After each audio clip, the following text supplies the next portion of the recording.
Bonjour à tous. Nous sommes à nouveau réunis pour ce nouveau numéro de formation plasturgie pour étudier ensemble une des techniques d'extrusion des matières thermoplastiques. Dans le module Connaissance des techniques de transformation des matériaux thermoplastiques, vous avez découvert qu'il existait plusieurs procédés d'extrusion. Souvenez-vous. Les principales techniques sont l'extrusion gonflage, l'extrusion filière plate, l'extrusion de tubes et de profilés. Tous ces objets sont fabriqués par des extrudeurs. Cette branche de la plasturgie représente 150 entreprises, 7000 salariés et 300 000 tonnes de matière transformées par an. Ce nouveau module est consacré à l'extrusion d'objets de type tubes et profilés. Mais dans un second chapitre, nous aborderons la fabrication par compoundage des granulés et de la poudre à partir desquels on extrude ces tubes et ces profilés.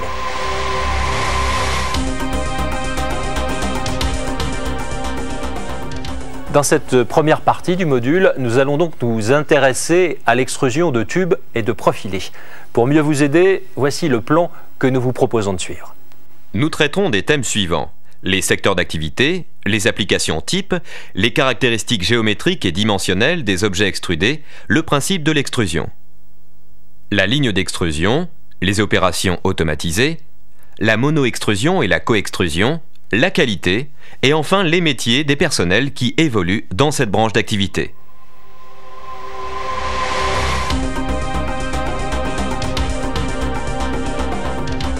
De nombreux secteurs d'activité emploient des tubes et des profilés réalisés par extrusion. Je vous propose de les découvrir.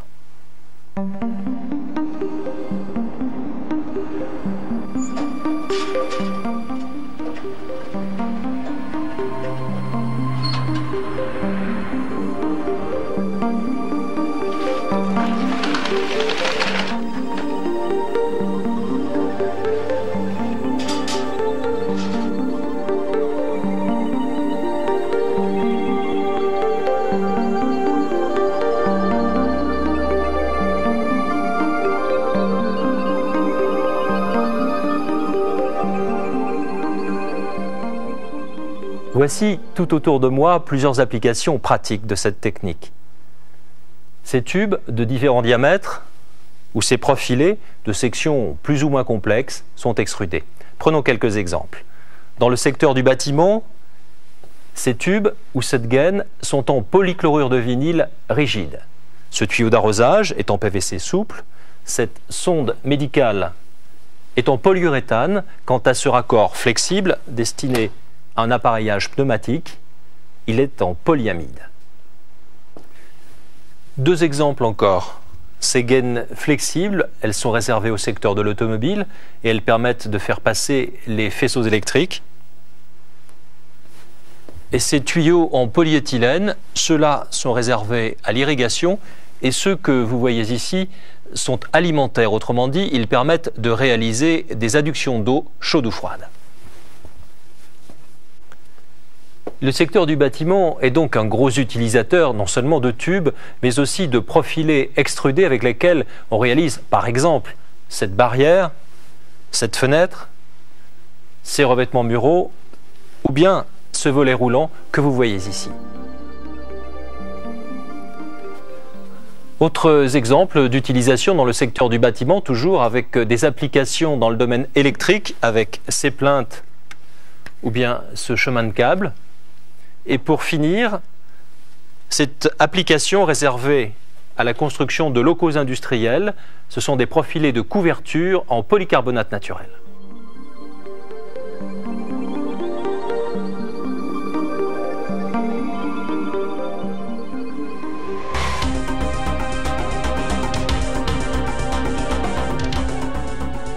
Nous allons le découvrir, l'extrusion est un procédé de transformation en continu qui permet la fabrication de tubes ou de profilés de géométrie et de longueur très variables.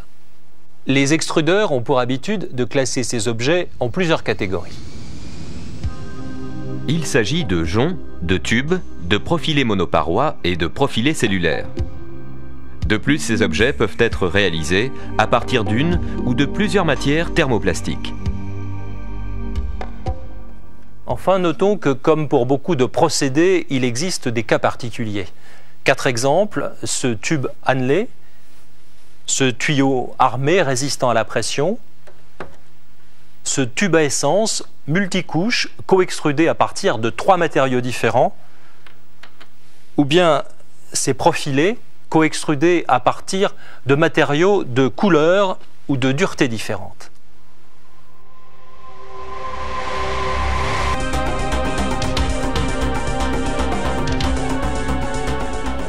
Comme vous l'avez découvert avec le module consacré au procédé de transformation des thermoplastiques, les plasturgistes emploient des méthodes de transformation discontinues comme par exemple l'injection. L'extrusion, elle, est une méthode de transformation en continu. Mais pour mieux comprendre, je vous propose de prendre 3 exemples simples à l'aide d'objets que vous connaissez: un tube de dentifrice, une poche de pâtissier et une machine à fabriquer les pâtes alimentaires.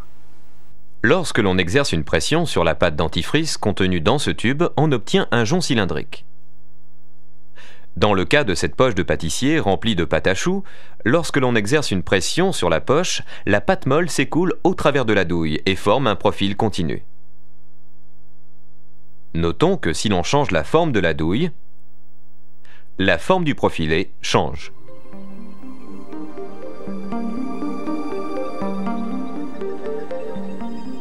À ce stade, vous devez vous demander quel est le sens de cette démonstration. Eh bien, pour savoir où je veux en venir, je vous propose de continuer. Ce 3e exemple est beaucoup plus proche de l'extrusion des thermoplastiques. Considérons cette machine qui permet de fabriquer des pâtes alimentaires. Elle est équipée d'une vis qui avale la pâte molle et de filières différentes qui permettent d'extruder des pâtes de formes diverses.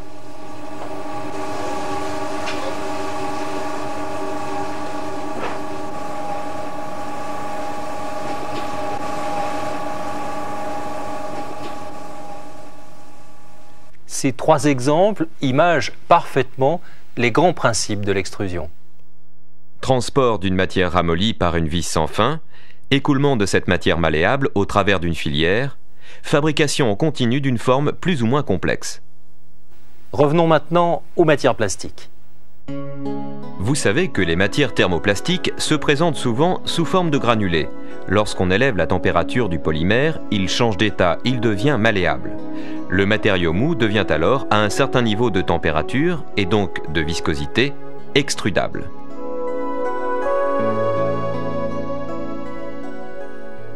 L'image de synthèse nous présente maintenant le principe général de l'extrusion. L'installation comporte une extrudeuse qui avale des granulés, les fond, les plastifie dans un cylindre chaud. La matière ramollie et comprimée s'écoule au travers d'un outillage, la tête d'extrusion, qui donne forme au produit.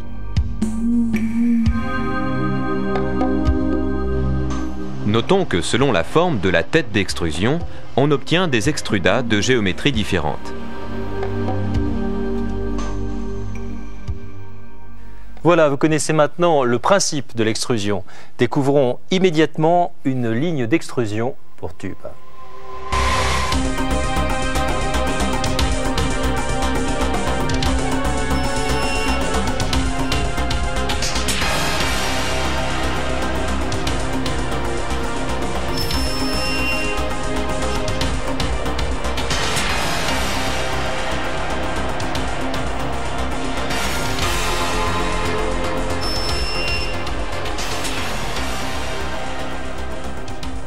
Alors, quelles sont les principales fonctions que doit remplir cette installation?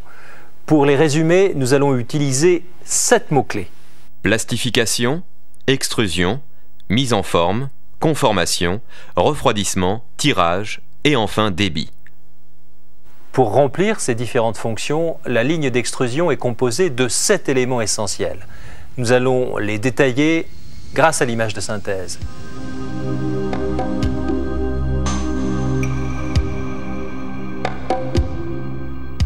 Il s'agit de l'extrudeuse, de la tête d'extrusion, du conformateur et du bac de refroidissement,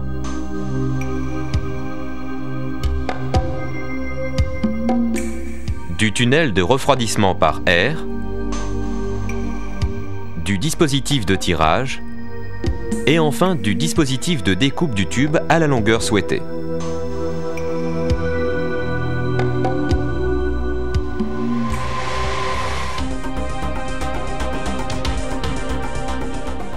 L'extrudeuse constitue l'élément commun à toutes les lignes d'extrusion. Elle assure deux fonctions essentielles, la plastification du polymère et l'alimentation de la tête d'extrusion.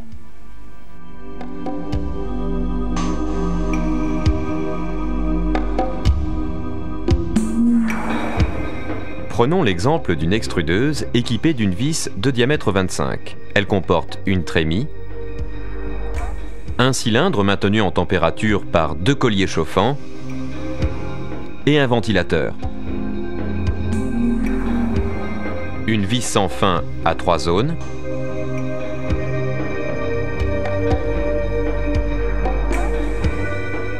une goulotte d'alimentation, une grille et des tamis qui constituent l'un des systèmes que l'on place en bout d'extrudeuse.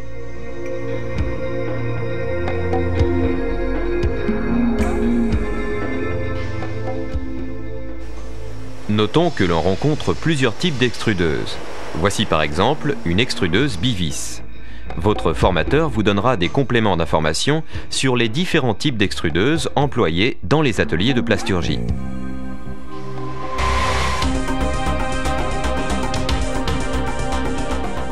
Outillage aussi important que le moule dans le cas de l'injection, la tête d'extrusion assure la mise en forme du polymère et donc la formation du tube.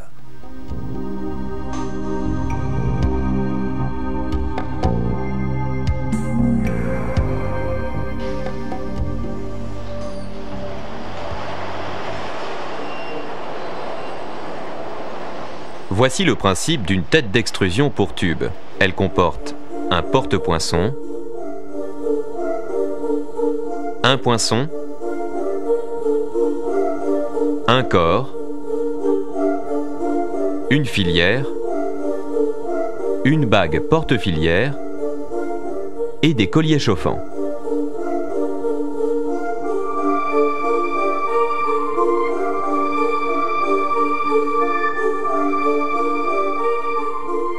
Attention, à la sortie de l'outillage, le tube malléable s'affaisse, se déforme. Il faut donc le refroidir à sa sortie afin de le figer dans sa forme définitive. C'est le rôle de la fonction suivante, la fonction conformation.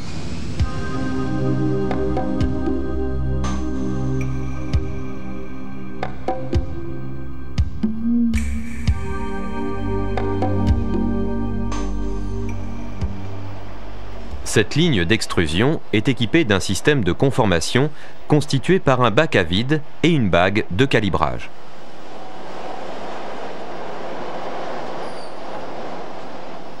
Grâce à l'image de synthèse, découvrons le principe schématique de ce dispositif. Lorsqu'on applique le vide au-dessus de l'eau, la dépression s'exerce à la périphérie du tube et le plaque contre la paroi du conformateur. C'est grâce à la pression atmosphérique que le tube gonfle et se calibre aux cotes du conformateur. Notons que dans le cas de matières qui ont tendance à coller à la paroi du conformateur, le calibrage se fait sur un film d'eau qui s'écoule entre le tube et la bague. Toutes les lignes d'extrusion pour tube ne sont pas équipées d'un système de conformation. Cette gaine électrique en PVC plastifié est directement figée par un filet d'eau à l'entrée du bac de refroidissement.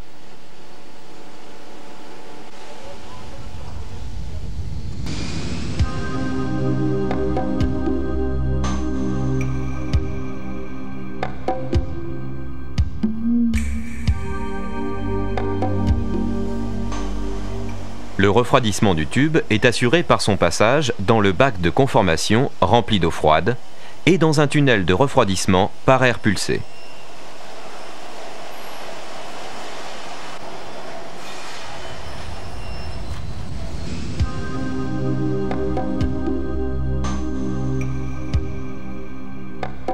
Cette ligne d'extrusion est équipée d'un tireur à chenilles qui entraîne le tube rigide tout le long des différents postes de la ligne à une vitesse linéaire constante. Notons que dans le cas d'un tube souple, on utilise un tireur à bande qui limite sa déformation.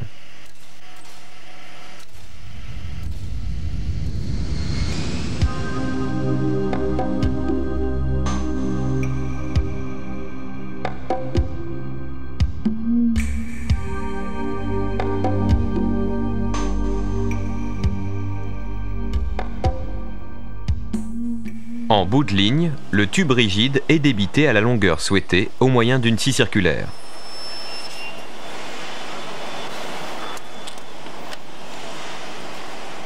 Ce tube médical est découpé par un système de cutter ou conditionné sous forme de bobine sur un enrouleur spécifique.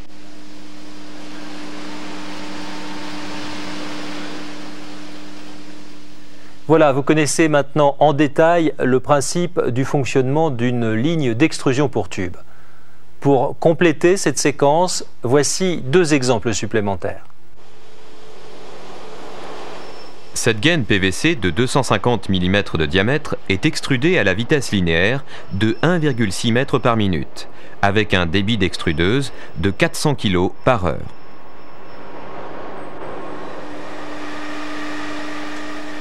Cette ligne de coextrusion multicouche, d'une longueur de 15 mètres, extrude un tube de 8 mm de diamètre à une vitesse linéaire de 15 mètres par minute, ce qui correspond à un débit d'extrusion de 25 kg de matière par heure.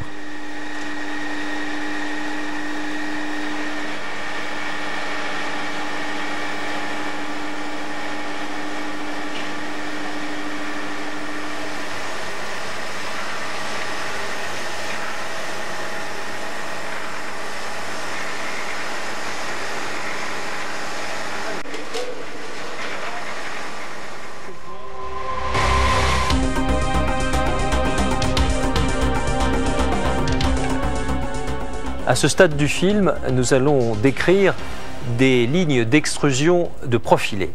Ces différentes installations permettent l'extrusion en continu de profilés de type monoparoi ou cellulaire, plus ou moins complexes.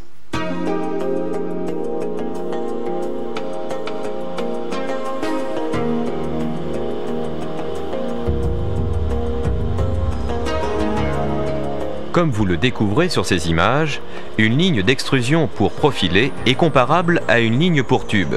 Et c'est logique, puisqu'un tube peut être considéré comme un profilé particulier.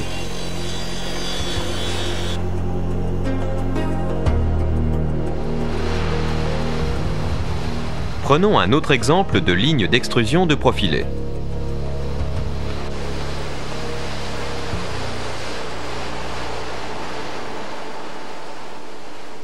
Voici la tête d'extrusion de ce profilé de fenêtre en PVC.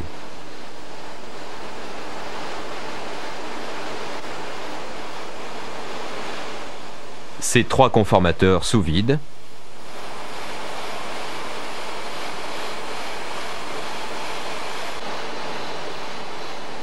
et le bac de refroidissement dans lequel le profilé est maintenu dans sa forme définitive.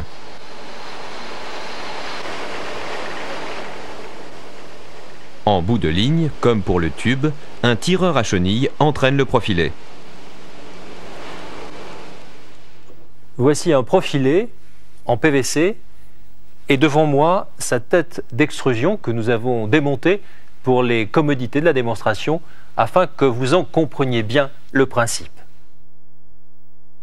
Cet outillage comporte un corps, une plaque d'alimentation, une plaque pont qui porte les poinçons et donne la forme intérieure du profilé,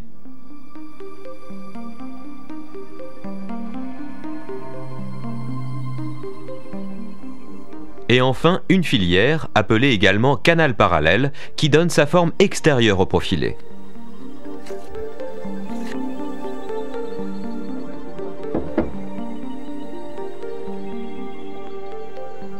Voici maintenant le conformateur à sec, dans lequel, sous l'action du vide, on va amener le profilé à sa forme et à ses cotes définitives, tout en le refroidissant. Observez.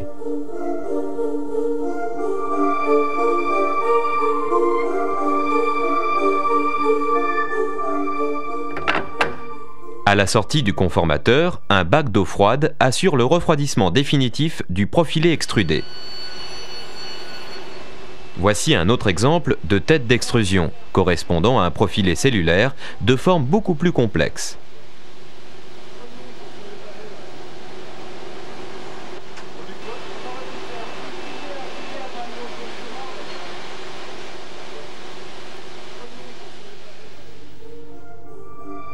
Voici maintenant un autre exemple de conformateur à sec adapté à un profilé monoparoi. On distingue parfaitement, à l'intérieur du conformateur, les saignées par lesquelles on applique la dépression. Pour terminer, notons que dans le cas des profilés rigides, la forme des patins supérieurs de la chenille est adaptée à la géométrie du produit.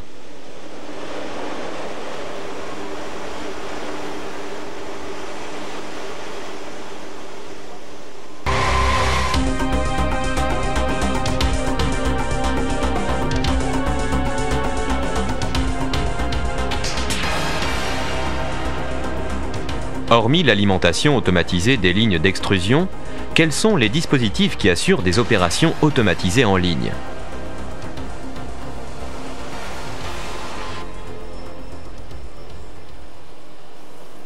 Il s'agit de systèmes qui assurent le contrôle dimensionnel du produit et qui permettent la régulation en boucle fermée de la ligne. Ce sont des dispositifs de mesure de l'épaisseur ou du diamètre du tube par ultrasons ou par laser.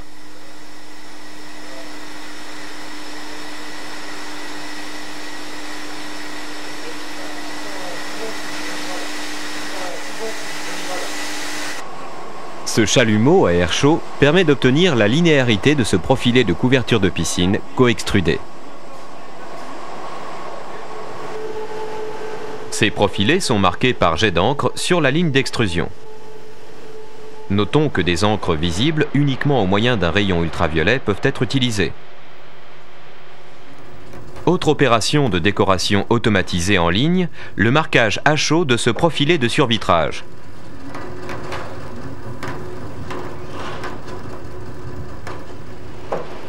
Ce film plastique permet la protection de ce profilé extrudé. On emploie dans ce cas le terme de plaxage.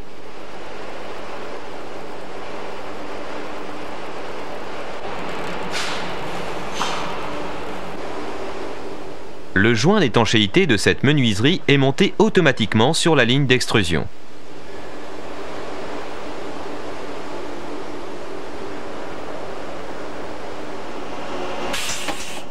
Ces lames de volet roulant sont poinçonnées en bout de ligne. Pour terminer, cette roue codeuse mesure la longueur du profilé extrudé et pilote la scie circulaire qui assure sa découpe en sortie de ligne.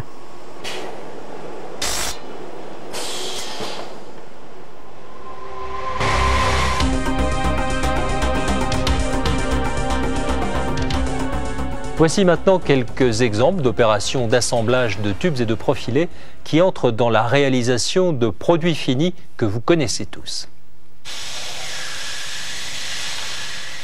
Cette canalisation pour l'industrie chimique est réalisée à partir d'un tube extrudé renforcé de fibres de verre et de résine polyester.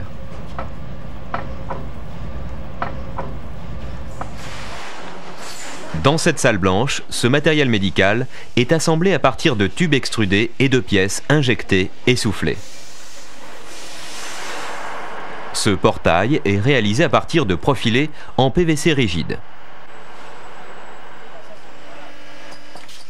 Cette machine assure automatiquement le montage de ces lames de volet roulant.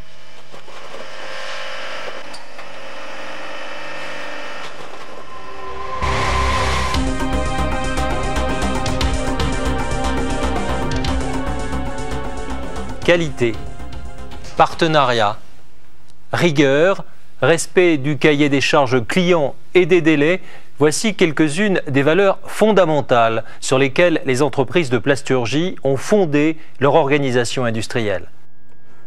Une organisation qui repose sur l'engagement de chacun des acteurs de l'entreprise à s'impliquer, quelle que soit sa tâche et sa fonction, dans chacune des phases de vie du produit, dans un processus de qualité totale. En effet, la qualité d'un produit se fait dès la conception, pendant la phase d'industrialisation, pendant la production série et en fait jusqu'à la livraison et l'utilisation finale chez le client. Et tout ceci avec un souci permanent, celui de tout mettre en œuvre pour satisfaire le client.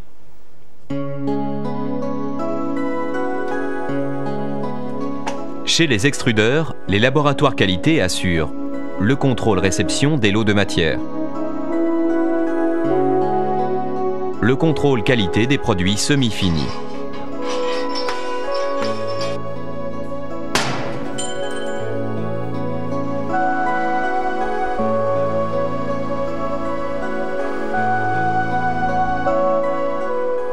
parmi les contrôles, hormis les essais mécaniques, voici un essai chimique de résistance à la déformation et à la fissuration sous l'action d'un agent tensioactif. Les laboratoires qualité assurent également l'homologation des produits finis réalisés à partir de profilés assemblés.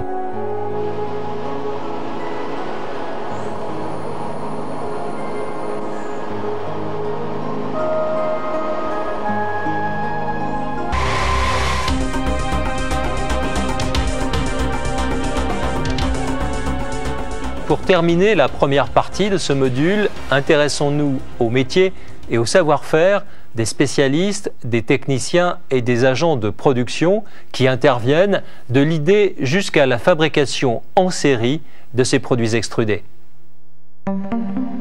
Dans les bureaux d'études, des ingénieurs, des techniciens conçoivent le profilé extrudé en fonction du cahier des charges client.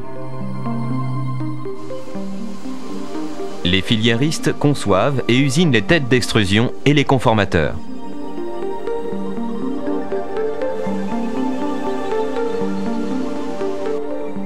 Dans les ateliers d'extrusion, les régleurs assurent le démarrage et le réglage des installations.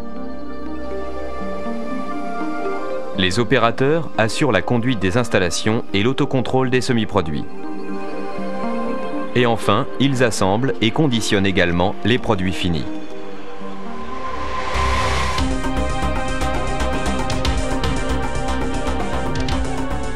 Deuxième thème de ce module consacré à l'extrusion, la fabrication des compounds à partir desquels on extrude soit des tubes, soit des profilés. Nous allons découvrir ensemble les méthodes et les installations de préparation des PVC souples et rigides sous forme de poudre ou de granulés. Intéressons-nous tout d'abord à la terminologie. Vous entendrez couramment parler de compound, de compoundage et de compounder.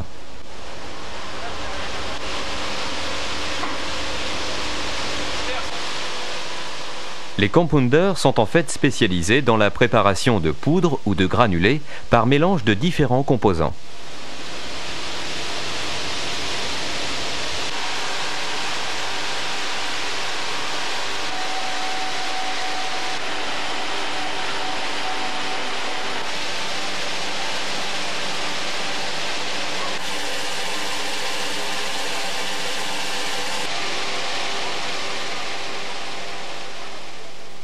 Alors pour entrer dans le vif du sujet, nous allons prendre deux exemples de PVC, un PVC rigide et un PVC souple, et nous allons en détailler la composition. Cette poudre de polychlorure de vinyle est obtenue par un mélange de PVC en poudre, de craie et de différents additifs comme le colorant et le stabilisant. Ces granulés de PVC plastifiés, c'est-à-dire de PVC souple, sont obtenus par mélange de poudre de PVC, de plastifiant, de charge, de stabilisant et de colorant. Voici une tour de mélange de 25 mètres de hauteur. Analysons le synoptique de cette installation flexible adaptée à la préparation de compounds de PVC rigide et souple. Première phase du process, le chargement des différents composants et leur pesée.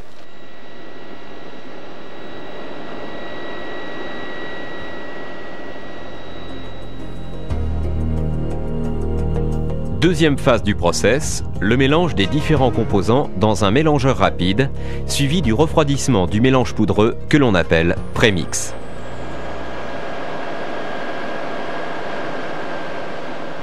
On retrouve au deuxième étage de l'installation le mélangeur interne et le refroidisseur.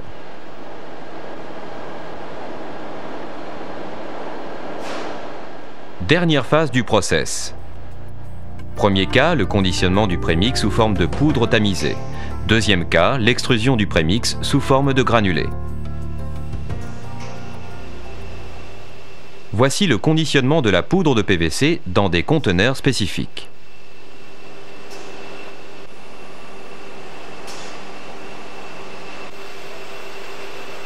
Et enfin, l'extrusion du prémix sous forme de granulés au moyen d'une extrudeuse spécifique équipée d'une tête de granulation.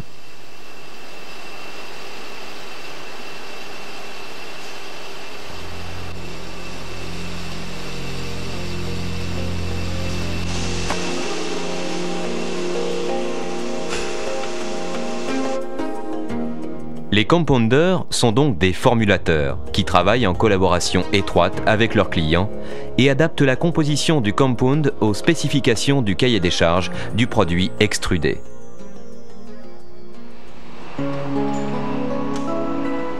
Pour répondre à une large gamme de produits et de marchés, tout en atteignant les objectifs de qualité, les compounders ont mis en place des laboratoires internes de contrôle qualité qui assurent la qualification et l'homologation des produits.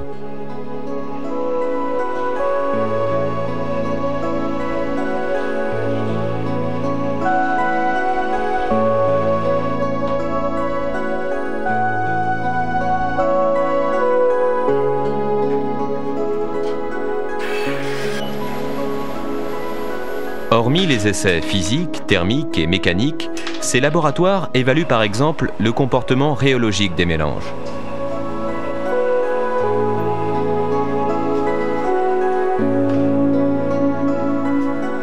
Leur capacité à être colorés et la régularité d'obtention des teintes recherchées.